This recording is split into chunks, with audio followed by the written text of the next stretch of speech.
Why does the first no you say suddenly turn you from a devil into an angel? The answer is more unsettling than most people expect. If you're nice all the time, you're paying for it without even realizing it. Not in money, but in status, in time, and in peace of mind. And sometimes you pay an even higher price. You pay with the way you see yourself. Because one day you wake up and realize you became good to the point that you disappeared. Let me start with a sentence that may sound uncomfortable, even harsh. In the human world, kindness without boundaries acts like a free advertisement for people who are willing to consume you. And the strangest part is this: they don't even have to hate you.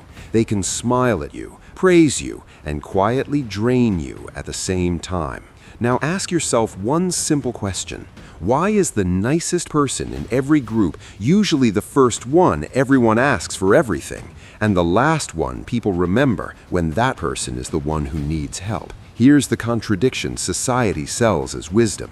Be nice so you'll be safe, but in dark psychology, in human behavior, and in power dynamics, blind niceness is sometimes the most dangerous choice you can make for yourself. If this has ever happened to you, someone used your kindness and later turned it against you, then understand something clearly. You weren't weak. You were simply playing by old rules in a new arena. And in this arena, signals matter more than intentions. Now let me make something very clear. I'm not here to tell you to become evil. I'm not here to teach you how to hurt people.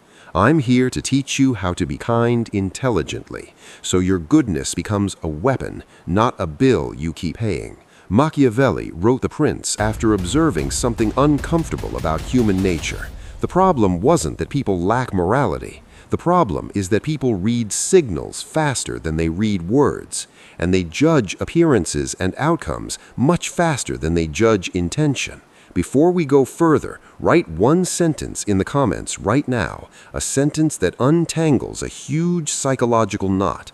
I'm kind, but I'm not available for exploitation.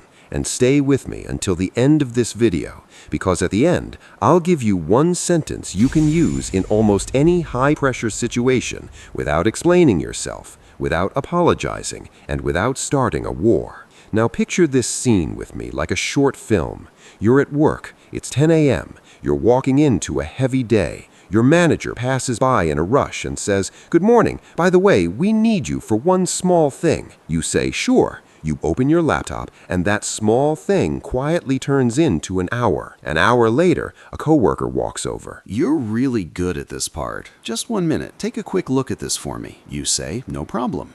Then another department sends a message. "Sorry, champ, can you help us out for a second?" And suddenly you're running between requests.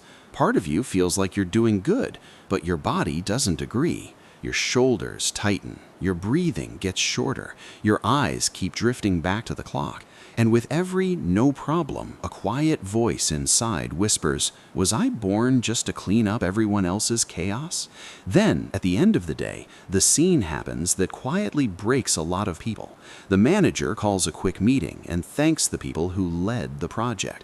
And you were the one plugging every hole, solving every emergency, holding everything together. But your name never comes up, not because you were bad, the opposite, but because you were seen as a resource, not a leader, a service, not a decision maker. Your kindness didn't protect you here. Your kindness exposed you.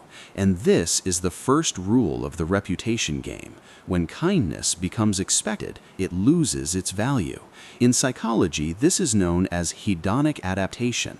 The brain adapts to what it receives, so giving moves through 3 stages. First, it's a gift. Then it becomes normal. Then it becomes expected. The first time you help, people are grateful. After 10 times, it becomes the minimum. And then the first time you say no, suddenly you changed. You got arrogant. You're not the same person anymore.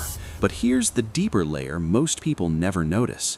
In every human relationship, there's an invisible measurement system, a status scale. And on that scale, a person with no boundaries gets quietly categorized as safe to pressure. And pressure doesn't always look aggressive. Sometimes it arrives wrapped in politeness, a last-minute request, a light joke in front of people, a dismissive look while you're speaking. What's really happening here is simple. Kindness becomes an invitation card. Come in, take whatever you want. Let me show you a moment that happens all the time. You're sitting with friends. One of them laughs and says, "You've got such a pure heart," which means you're easy. It sounds like a compliment, but it's actually a test. You laugh so you don't seem sensitive, but inside something shrinks because the message was recorded. You're not dangerous. And in status dynamics, not being dangerous often means not being respected. At work, the test is quieter. Someone interrupts you while you're explaining something. Someone dismisses your idea with a casual, "All right, man." Someone hints that you're a little too cooperative. If you stay quiet every time in the name of peace, you're paying for that peace with your authority. And authority isn't ego. Authority is the invisible boundary that makes people think twice before crossing you. So, why do we stay quiet? Because of the fear of rejection. Because we're afraid of losing that nice image people liked in us. But that behavior has a name. It's called people-pleasing. And people-pleasing is not kindness. It's negotiating your worth. And the moment your worth depends on someone else's approval, you start living in quiet anxiety. Are they happy with me? Did I upset them? Am I still good enough? This is where Carl Jung enters the picture in a disturbing way. Jung explained that the parts of ourselves we dislike, anger, sharpness, the ability to say enough, don't disappear. We hide them, and they move into what he called the shadow. But the shadow doesn't stay buried forever. Eventually, it returns in strange forms: bitterness, jealousy, sudden explosions, or emotional coldness, which means something dangerous happens. You're afraid to say no today, so tomorrow you say no in a way that hurts people. Here's the important interruption you need to hear. The kind of kindness that prevents you from feeling anger often creates a much uglier form of anger later, because stored anger rarely comes out politely. So what do we do with this practically? The first strategy is something surprisingly powerful: silence as dominance. Not the silence of fear, the silence of control. Silence interrupts the rhythm someone is trying to pull you into. It stops the automatic reaction that makes you say yes before you even think. At the same time, silence signals something important. You're choosing, not being dragged. Example: someone tells you, "Come on, just do this real quick, it won't take long." The weak response: "Okay, 5 minutes." The strong response: 2 seconds of silence, then maybe. "Tell me something first. What is this more important than?" And then silence again. That second silence does something powerful. It forces the other person to justify the request instead of assuming your approval. Example 2. A message arrives. "Where are you? You need to reply right now." The weak response: "Sorry, I was busy." The strong response: "You wait intentionally. Then reply calmly. I saw your message. Tell me what it's about." The difference: you didn't hand someone the remote control to your time. And this leads to another powerful tactic: question reversal. When someone asks, "Why won't you help?" The weak response: "I'm just busy, sorry." And suddenly you feel like you're standing in court defending yourself. The strong response: "What have you already tried before coming to me? And what are the alternatives if I'm not available?" That question quietly returns responsibility to its owner, and it separates help from dependency. Here's another example. Someone says, "So you're not free for me?" The weak response: No, I am. Go ahead." The strong response: "I'm free to listen, but let me ask you something. What exactly do you need? Support or solution?" That question places the conversation inside a mature frame instead of emotional drama. Machiavelli described this balance in a brutal but accurate way. You must be a fox to detect traps and a lion to intimidate wolves. In real life, that simply means this: You must be perceptive enough to see the game and strong enough to stop it. If you spend your whole life being nice without strength, traps will be set for you. And if you spend your whole life being strong without intelligence, you'll create enemies. The goal is not cruelty. The goal is balance. Now let's talk about a trap many kind people fall into without realizing it. The generosity trap. People believe generosity creates loyalty, but generosity without boundaries slowly creates something else: entitlement. And entitlement gives birth to anger the moment you finally say no. Imagine this moment. Your friend texts you, "Bro, I need a small loan. Just 1 week and I'll pay you back." You send the money. A week passes, no response. A month later, you bring it up gently. He replies coldly. Are you really going to make a big deal out of this? That moment hurts, not because of the money, but because of the insult. How did your favor become his right? How did your kindness become an accusation?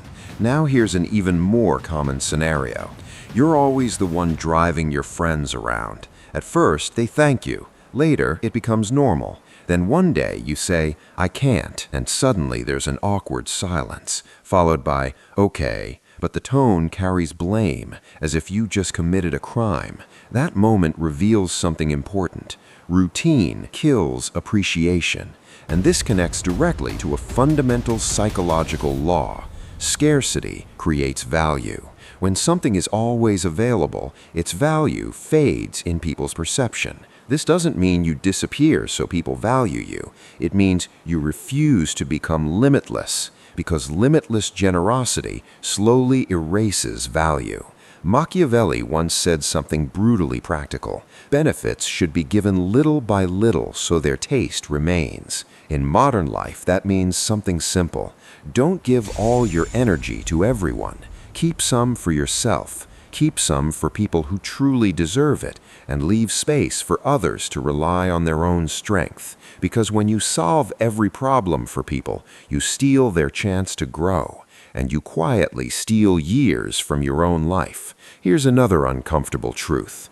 The kind of kindness that saves people from their own growth is not kindness, it's indulgence. And indulgence produces people who ask for more, not people who appreciate.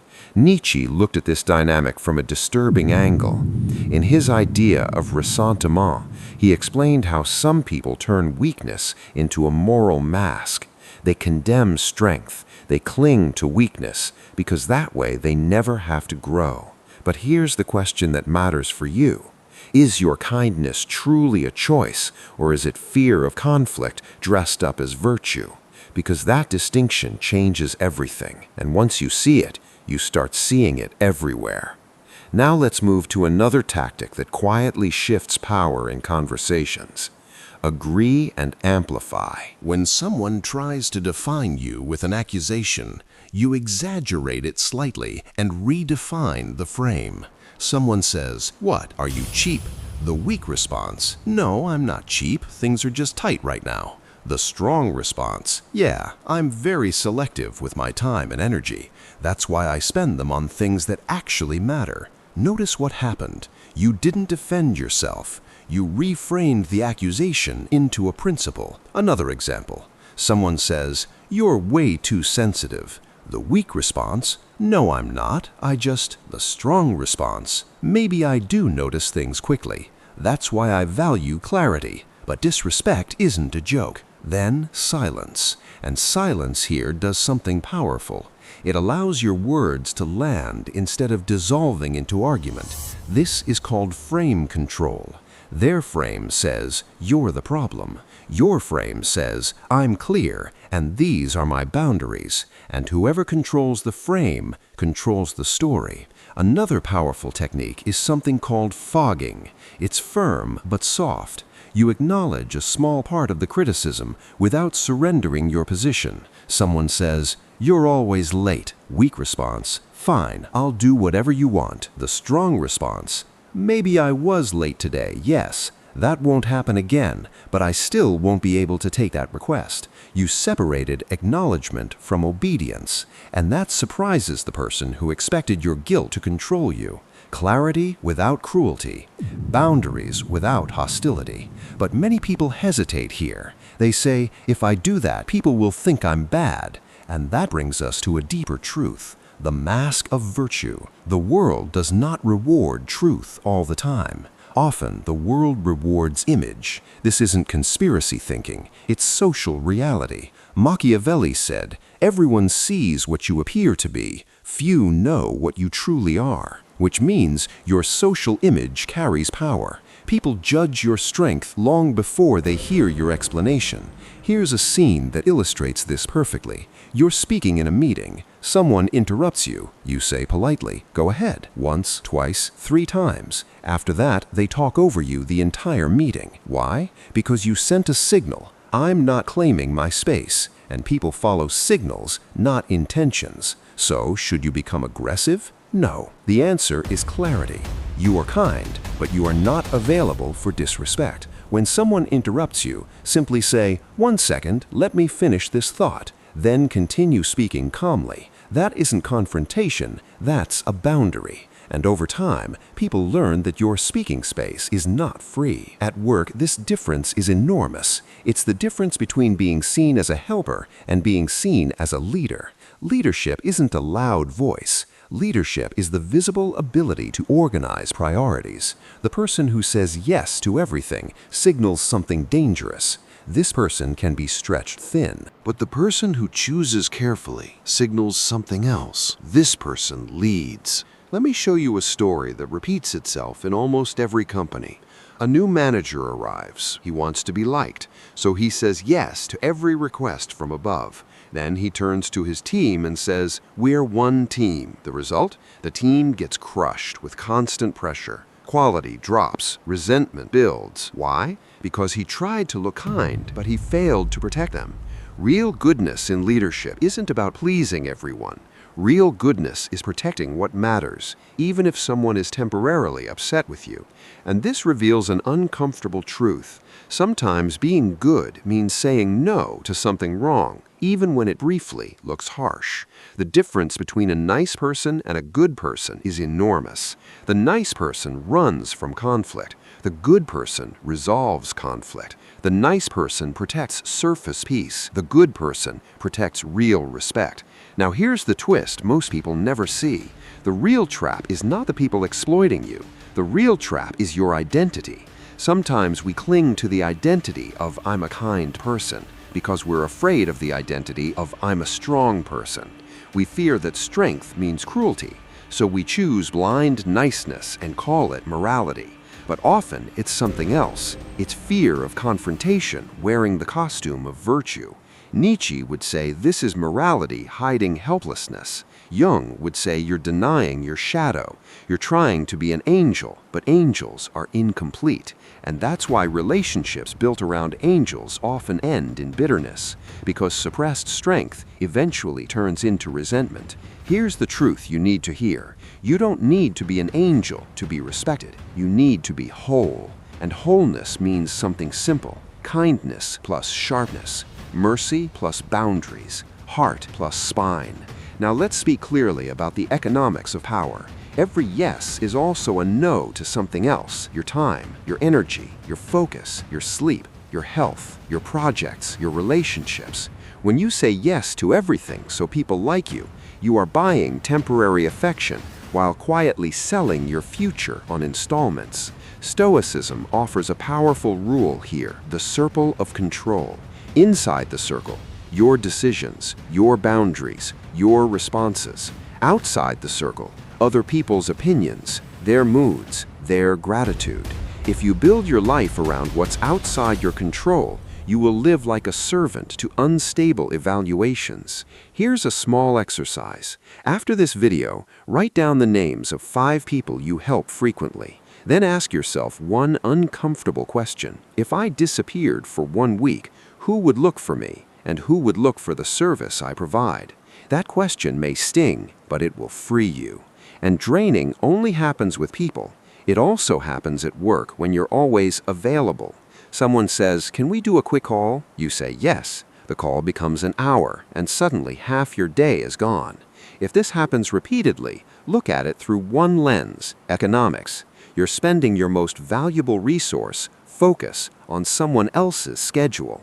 This is where another tactic becomes powerful: strategic indifference. not called indifference, conscious indifference. You don't react to every request, every provocation, every emotional hook. In toxic dynamics, this is known as the gray rock method. Your responses become brief, neutral, and drama-free. Why? Because some people feed on reaction, your anger, your explanations, your defense. Remove the reaction, and the game cools down. Example: someone provokes you at work. Are you upset? The weak response: well, you ignored me earlier and it made me feel. Then the explanations begin. The strong response: okay. Then calmly, if it's work-related, send it by email. That's it. You set the frame. This is work, not emotional theater. Another example: a family member compares you. Look at your cousin. Why aren't you like him? Weak response: defending, explaining, arguing. Strong response: maybe. Then silence. Strategic indifference protects you from manipulation. And here's something powerful. Not every battle deserves a response. Sometimes the strongest move in power dynamics is not playing the game at all. People lose their composure when you don't react because their control depended on your reaction. Now, let's return to something that quietly breaks the hearts of kind people: the illusion of gratitude. Gratitude is beautiful, but it's also temporary. Help someone once, they remember. Help someone often, it becomes routine. Then when you stop showing up, they feel abandoned. Imagine this: your friend is moving apartments. You show up, sweat, lifting boxes, exhaustion. He thanks you. A year later, he moves again, and this time he says, "You're coming to help, right?" Almost as if it's expected. Then one day you say, "I can't," and suddenly he's upset, as if you changed. But this isn't always cruelty. It's the expectation you built, which leads to a dangerous question. Does this person love you, or do they love your usefulness? It's a painful question, but a freeing one, because it reveals the difference between relationships built on exchange and relationships built on extraction. Every healthy relationship survives on balance, not financial balance, but balance in respect, care, and responsibility. When one person always gives, the other person slowly becomes a consumer, and consumers eventually stop noticing generosity. So the solution is not closing your heart. The solution is strategic virtue. Instead of helping everyone a little, help a few people deeply. Instead of saying yes to everything, say yes to what actually builds your legacy.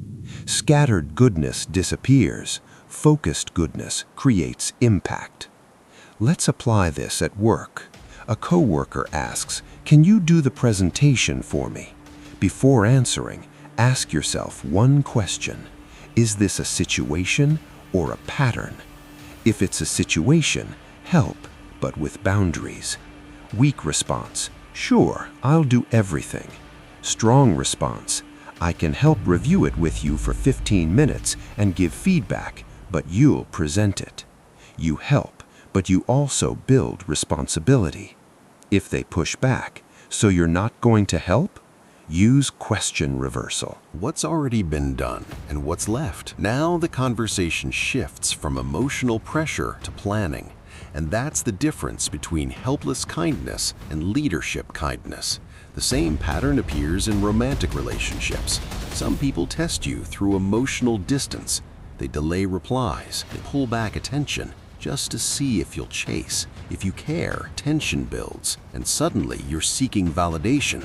Did I do something wrong? If you get trapped in that dynamic, you end up paying with your attention just to feel secure. Strategic indifference breaks the pattern.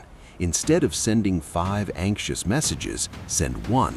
"I'm here when you want to talk respectfully." Then stop. Authority isn't arrogance. Authority is refusing to sell yourself for a reply. Self-respect is a daily decision. Don't give more than your energy can sustain. and don't allow guilt to purchase your boundaries. Now we arrive at a painful but necessary truth. Results matter more than intentions. You may mean well, but if the result of your goodness is that people take you lightly, then your intention is serving carelessness. Real goodness sometimes creates discomfort, like surgery creating pain for healing, like training creating strain for strength. Kindness that avoids all pain often sacrifices the future. And this brings us back to Machiavelli. People are judged by the effects of their actions, not their intentions. If your good intention creates chaos, people live with the chaos, not with your intention. Let's zoom out for a moment. Across different philosophies, we see the same pattern. For Machiavelli, virtue means capacity, the ability to act and control events. For Stoics, virtue means choosing your response with reason. For Jung, virtue means integrating your shadow. For Nietzsche, virtue born from fear becomes a chain, not a value. The common thread is simple. Morality without inner strength is fragile. The moment someone pressures it, it shatters. And this leads to something unsettling. Sometimes people provoke you not because they need you, but because they're testing your status. You'll hear lines like, "Oh, so now you're setting boundaries?" It sounds like a joke, but it's actually an attempt to drag you back into your old role, the role of service. If you return to that role, they relax, because now they know you're still moldable. So here's the practical lesson. Don't fight your image, use it. Be respectful in public, but be firm in your decisions. Smile, but don't surrender. Speak calmly, but don't negotiate your dignity. Picture this moment. Your manager says in a meeting, "He's always helping. He's the spirit of the team." It sounds like praise, but it can also be a trap, because it locks you into a single role, the helper. If you keep playing that role without declaring your priorities, you remain the spirit of the team, not the mind of the team. So use frame control. Weak response, smile, stay silent. Strong response, smile, then say, Thank you. And this week, I'm focusing on finishing my project so we can deliver a strong result. Same politeness, but now your priority is visible. And if you don't declare your priorities, other people will declare them for you. Here's something many people overlook. Kindness isn't measured only by what you give. It's also measured by what you prevent.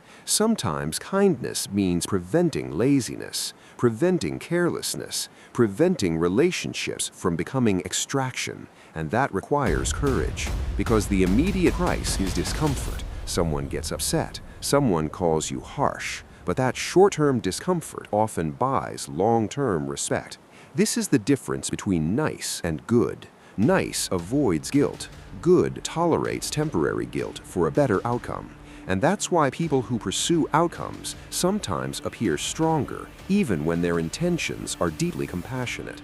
Robert Greene speaks about this dynamic in many ways. Power often reveals itself through control, not excessive explanation. One of his famous principles is simple: say less than necessary. Not to manipulate, but to avoid exposing your anxiety. Because overspeaking usually reveals one thing: tension and the desire to prove you're good. But the moment you try to prove you're good, you create an opening for pressure. Now let's apply the silence tactic again. Someone says, "You need to do this because I said so." Weak response. "But I maybe." Strong response. Silence. Eye contact. Then one word. Why? Then silence again. That single question forces the other person to justify their authority. Now here's a question you should ask yourself honestly. Do you want to be kind, or do you want to be accepted? Because those two things are not the same. Acceptance can be bought with surrender, but it's fragile. Kindness can be chosen consciously, with boundaries that protect you. And this leads to a simple rule that protects you from most exploitation. Before saying yes to any request, ask yourself 3 questions. Does this align with my values? Can I do this without draining myself? Does this person show respect and reciprocity? If even one answer is no, then your no is not betrayal, it's protection. Now imagine 2 responses to the same request. Can you work this weekend? Weak response. Okay. Then resentment grows. Strong response. It's true I'm cooperative, but this weekend isn't available. I can add 1 hour today and 1 tomorrow. You acknowledged a strength, protected your boundary, and offered a solution. Strength without cruelty. Another example. A friend says, "If you don't come, then you don't love us." Weak response, "Fine, I'll come." Strong response, "What exactly do you need my presence for? To spend time together, or because there's actually a problem?" If it's social, you say, "I'll stop by when I can." If it's serious, then your presence becomes real help, not emotional blackmail. Anyone who ties love to obedience usually isn't seeking love, they're seeking control. Now, let's talk about legacy. People often say love is everything, but in reality, respect often protects relationships more than love. Respect prevents violation. Machiavelli said, "If love and fear cannot coexist, it's safer to cultivate a kind of awe, not terror, but the quiet recognition that this person has boundaries." Legacy isn't people saying, "He was so nice," then forgetting your name. Legacy is building something, protecting something, changing something. And none of that is possible if you are constantly drained. The person who is crushed by generosity cannot save anyone. The person who gives themselves away too early eventually wakes up empty, unable to give and unable to recognize themselves. So here is the image I want to leave you with. In a world full of wolves, you don't have to become a wolf, but if you remain a sheep, you will be eaten. The place where power meets mercy is called a shepherd. The shepherd loves the flock, but he carries a staff. He watches the horizon, and when danger appears, he acts. He does not hunt the wolves, but he does not allow them to feed. That is strategic kindness, mercy protected by strength. Now, before I give you the final sentence, ask yourself something honestly. Are you entering relationships because you love people or because you fear being alone? Do you say yes because you're generous or because the word no makes you anxious? If you're beginning to see the difference, then you're already stepping out of the trap. Let me ask you one identity question. If people called you kind your entire life, was it truly praise, or was it a polite way of saying you don't resist? Because true kindness requires the ability to resist, the ability to say no without aggression, and yes without collapse. Here's a small 24-hour test. The next time someone asks you for something, observe your body before answering. If you feel heat, a faster heartbeat, the urge to justify yourself, that's a sign you're responding from fear, not choice. Take one breath, return to the rules, silence, question, frame. You'll start noticing how often urgency was used to control you. And now, just like I promised at the beginning, here is the sentence you can use in almost any pressure situation. I appreciate the request, but help me prioritize. What's the most important part and exactly when? If it doesn't work for my schedule, I'll say no without hard feelings. This sentence does three things. It preserves respect, it returns responsibility, and it protects your time. Now here's the final idea. You don't have to choose between being good and being strong. Strength gives you the luxury of choosing goodness. Weakness does not make you kind. Weakness makes you available for violation. And a person who is constantly available for violation eventually breaks. Then resentment grows. Then bitterness appears. First toward others, then toward themselves. Write in the comments, "I choose strategic kindness," and subscribe if you want deeper content on social intelligence, human behavior, personal boundaries, and power dynamics. Because once you see this pattern, you'll start noticing every small test, every quiet status game, and every moment you once thought was normal when it was actually defining your position in the social world without you even realizing it.